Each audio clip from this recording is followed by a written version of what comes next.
Are Saudi Arabia and Turkey shifting balances in West Asia? In the West Asia, the balance is changing. Saudi Arabia against the United Arab Emirates, in contrast to its past moves, has begun to maintain close and warm contact with Turkey. In particular, Saudi Arabia, which has begun to separate from the UAE from the beginning of 2020, seems to prefer to restore relations with Turkey, which have been strained for some time. The signal of Saudi Arabia and the United Arab Emirates, UAE, divergence in regional policies is growing stronger every day. Riyadh, in particular, wants to follow a different path in the politics of Yemen, Palestine, Qatar, and Turkey. The UAE insists on an embargo on Qatar, while the Saudi administration signals that the embargo will end soon.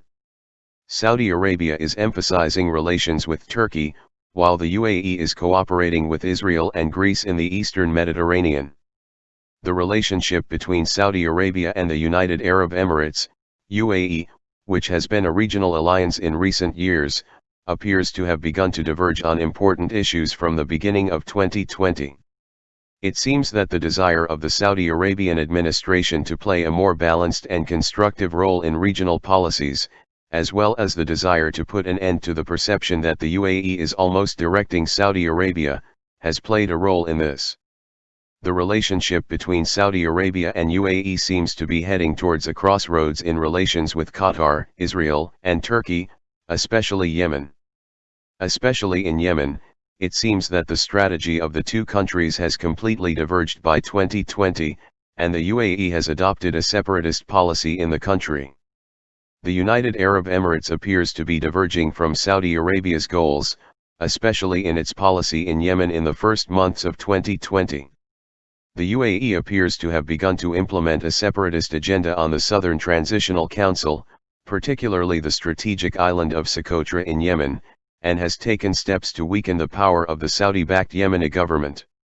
With this step, the United Arab Emirates appears to have left Riyadh alone in its intervention policy, which has lasted for 5 years and caused humanitarian drama in Yemen, and has led Saudi Arabia to a strategic stalemate. The issue of relations with Israel also looks like a veiled issue of regional leadership and competition for the two countries. It seems that the UAE has undermined the Arab plan that Saudi Arabia has taken the lead on the Palestinian issue with the betrayal agreement step it took with Israel in August, thus shaking up Saudi Arabia's leadership position among Arab countries. The UAE is trying to push the legitimacy of the Saud administration to the peoples of the region into a troubled position, while increasing tensions between some Arab countries and the Arab public with the current regimes. Saudi Arabia has been forced by the United Arab Emirates to move into another stalemate on the Palestinian issue after Yemen and face the United States. In particular, after the UAE signed with Israel, Saudi Arabia faced intense pressure from US. In contrast, Saudi Arabia has repeatedly reiterated in recent months that it will stick to its own proposal, the Arab Plan, and will not normalize relations with Israel until a just solution to the Palestinian issue is achieved. Finally, Saudi Crown Prince Mohammed bin Salman told Israeli Prime Minister Benjamin Netanyahu that his country is not looking at normalization until the Palestinian issue is resolved, reflected in US media.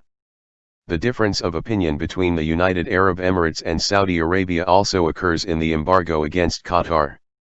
It is worth noting that the United Arab Emirates has been insisting on the continuation of the embargo, which has been ongoing since June 2017, while Saudi Arabia recently announced that the embargo will end soon.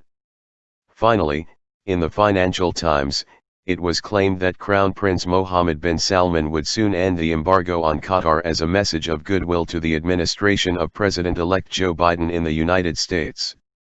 In the face of the UAE's close relations with Israel, Saudi Arabia seems to have shifted its preference to restore relations with Turkey, which have been strained for some time. While the United Arab Emirates preferred to approach Turkey with countries such as Israel and Greece, Saudi Arabia did not prefer this orientation. On the contrary, Saudi Arabia has taken several steps that emphasize relations with Turkey. The first step in this direction came after the earthquake in Izmir, when King Salman bin Abdulaziz of Saudi Arabia issued a message of condolences and ordered help. Immediately followed by a phone call between King Salman and President Erdogan ahead of the G20 Leaders Summit hosted by Saudi Arabia in November. Immediately after the bilateral meeting, Saud Foreign Minister Faisal bin Farhan Al Saud's statement that they have good and excellent relations with Turkey was perceived as an important sign of Saudi Arabia's separation from the United Arab Emirates in regional policy. Immediately after this message, the news that Turkish Foreign Minister Mevlut Cavusoglu met with his Saud counterpart at a meeting of the Organization of Islamic Cooperation in Nigeria and that the meeting took place in a very friendly environment was reflected in the media.